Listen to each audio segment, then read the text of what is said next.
Ya, dalam debat itu yang masyhur dalam sejarah diskursus keilmuan dunia akademik itu dua model, Mas. Dua Ya, model dialektika. Yang pertama model kaum sofis, yang kedua model Sokrates. ya, Nah, model kaum sofis itu sebuah debat yang mengedepankan relativitas, subjektivitas tiap-tiap individu. Sehingga kalau ditelusuri secara mendasar, pola debat seperti itu nggak akan ada ujung pangkalnya, Mas.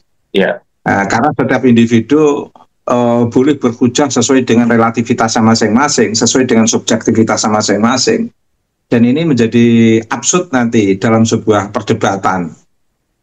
Sementara dan debat yang model kaum sofis itu debat-debat seputar persoalan filsafat dan agama, Mas. ya, Sementara perkembangan mutakhir sekarang ini itu filsafat agama itu mesti harus dimotorikkan atau digerakkan oleh ilmu pengetahuan atau saintifik, ya, sehingga relativitas itu harus diukur dengan perkembangan ilmu pengetahuan yang memang terukur secara rasional maupun terukur secara empirik, tidak hanya berhenti pada relativitas individu, ya, tetapi ada objektivitas rasional dan ada objektivitas empirik yang berlangsung di sana. Dan karena itulah dibutuhkan model debat yang model Sokrates, Mas. ya, Mengacu pada duduk persoalan, permasalahan, paling tidak 12 pertanyaan Kiai Imad itu, sudahkah pihak Robitoh bisa menjawab? Kalau tidak bisa menjawab, ya sudah, jujur saja, perdebatan nggak perlu dilangsungkan. Kalau memang bisa menjawab, ya silahkan dilanjutkan jawaban itu. Nanti jawaban itulah yang akan diverifikasi oleh Kiai Imaduddin Utsman. Sekaligus simpulan Kiai Haji Imaduddin Utsman yang berangkat dari 12 pertanyaan itu nanti akan dibantah oleh pihak Robitoh. Pihak Robitoh membantah dengan membuktikan kalau nasab Nabi itu nasab habaib atau nasab ba'alwi tersambung ke Nabi. Mereka buktikan bahwa nasab ba'alwi tersambung ke Nabi itu mereka buktikan secara objektif, ya, rasionalis, empiris, mengacu pada 12 pertanyaan itu. Sekaligus Kiai Imad juga membuktikan bahwa bukti-bukti itu tidak ada mengacu pada poin 12 pertanyaan itu tidak terjawab, maka simpulan Kiai Imad itu menegaskan bahwa Ba'alwi tidak berintisab kepada Nabi. Dan akhirnya pada titik ini dialektika itu berlangsung sebenarnya, Mas. ya. Iya, itu, Mas.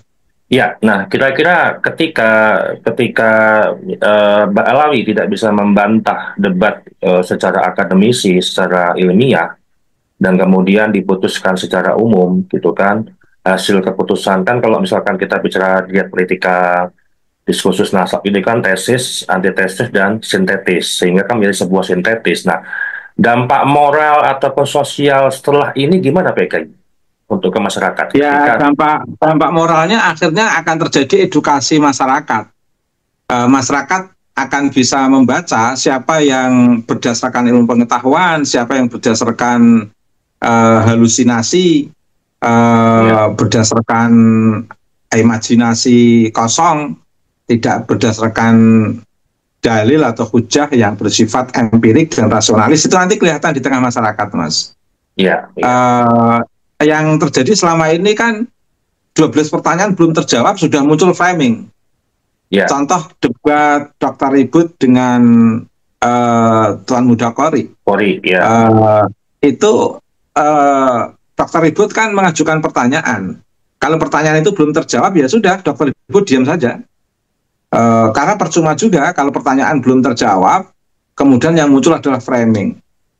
Memframing dengan berbagai ungkapan-ungkapan yang merendahkan lawan, bukan dalam konteks argumentasi keilmuan, tapi merendahkan lawan dalam konteks apa? Dalam konteks apa? Understatement yang tidak berdasar, merendahkan yang tidak berdasar dengan sikap-sikap ya tidak mengangkat keilmuan masing-masing, tapi merendahkan ya framing itulah mas istilahnya itu. Framing, jangan muncul framing, jangan menghina, menghardik, merendahkan, tapi argumen, hujah, ilmu pengetahuan, mas. Itu mas. Iya, berarti konsekuensi kedua belah pihak itu saling taslim ya PKI.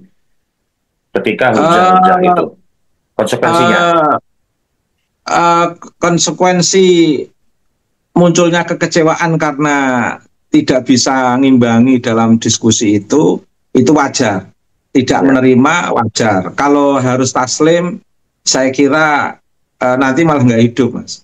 Nah, jadi kekalahan dari kedua belah pihak itu bukan kekalahan dalam konteks kalah menang seperti dalam konteks perkelahian, tapi harus saya kira yang lebih baik itu saling bertahan untuk mencari data-data yang lebih lengkap, data-data yang lebih lengkap.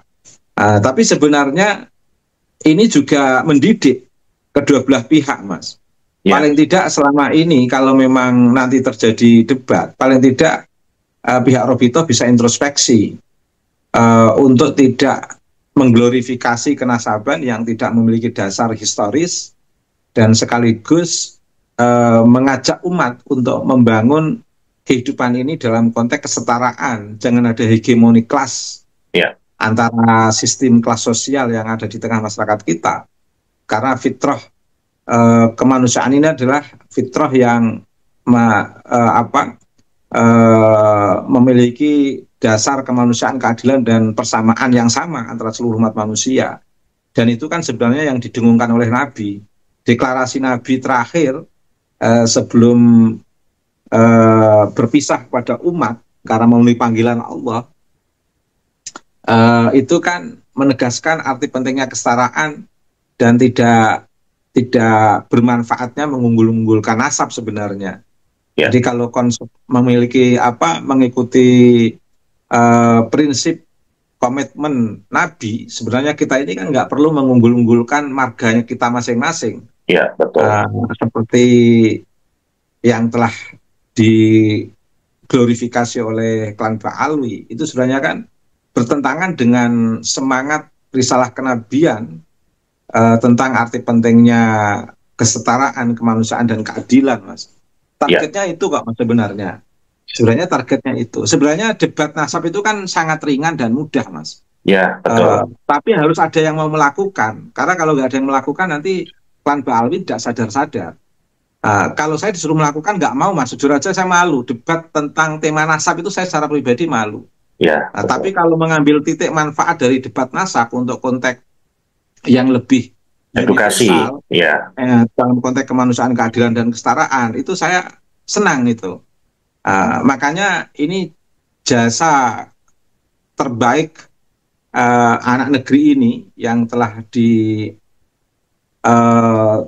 oleh Kiai Haji Imaduddin Otsman, karena beliau mau meluangkan waktu untuk mengklarifikasi nasab yang diglorifikasi oleh klan Ba'alwi.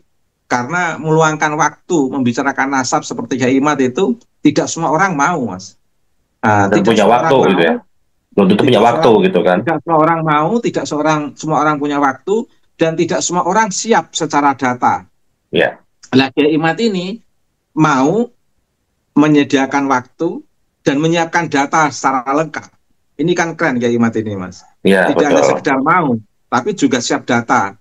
Tidak hanya siap data dan mau, tapi juga menyediakan waktu. Ini Kiai Imad. Dan sesederhana apapun diskursus nasab yang diglorifikasi oleh Ba'alwi itu penting. Harus ada orang yang muncul seperti Kiai Imaduddin Otsman. Karena kalau nggak ada yang muncul seperti Kiai Imaduddin Otsman, terbukti mereka itu nggak bosan-bosan mengglorifikasi kenasaban mereka yang sangat mengganggu peradaban bangsa ini, mas. Sangat mengganggu sistem kesetaraan yang ada di negeri ini. Makanya begitu muncul Kiai Imad menarik. Dan Pak Alwi kalau saya kira tulus ingin membangun kesetaraan, saya kira nggak perlu mengglorifikasi nasab. Iya. Seperti model Duriah Wali Songo itu kan nggak ada yang mengaku cucu Nabi dan mengglorifikasi kenasaban, itu nggak ada, Mas. Iya, betul. Kalaupun muncul 0,2% dengan fenomena naat misalnya, itu kan hikmahnya sebagai counter wacana dengan kehadiran Robito saja, biar ada yang mengidentifikasi counter wacana dalam fenomena itu. Tapi ala kulli hal mayoritas masyarakat Nusantara ini sebenarnya tidak suka mengglorifikasi nasab mereka. Sukanya adalah hidup dalam konteks seuyunan, gotong royong, kesetaraan, dan membangun peradaban ini dalam konteks kemanusiaan dan keadilan. Ini sebenarnya yang kita rasakan sebenarnya, Mas. Bahkan menyabari 1 abad lebih glorifikasi yang sudah dilakukan oleh klan Pak Alwi. Fenomena ini kan muncul baru 2-3 tahun, Mas. Sementara glorifikasi nasab itu sudah berlangsung 1 abad loh, Mas. Ini kan karena saking parahnya Rizik Syihab dan kawan-kawan mengglorifikasi nasab untuk keagungan imam besarnya yang sangat mengganggu, sangat ngerecoki. Istilah Gus Dur itu lagi-lagi dia. Sangat tidak membuat nyaman negeri ini, Mas Rizik Syihab dan kawan-kawan itu. Terima kasih, Mas.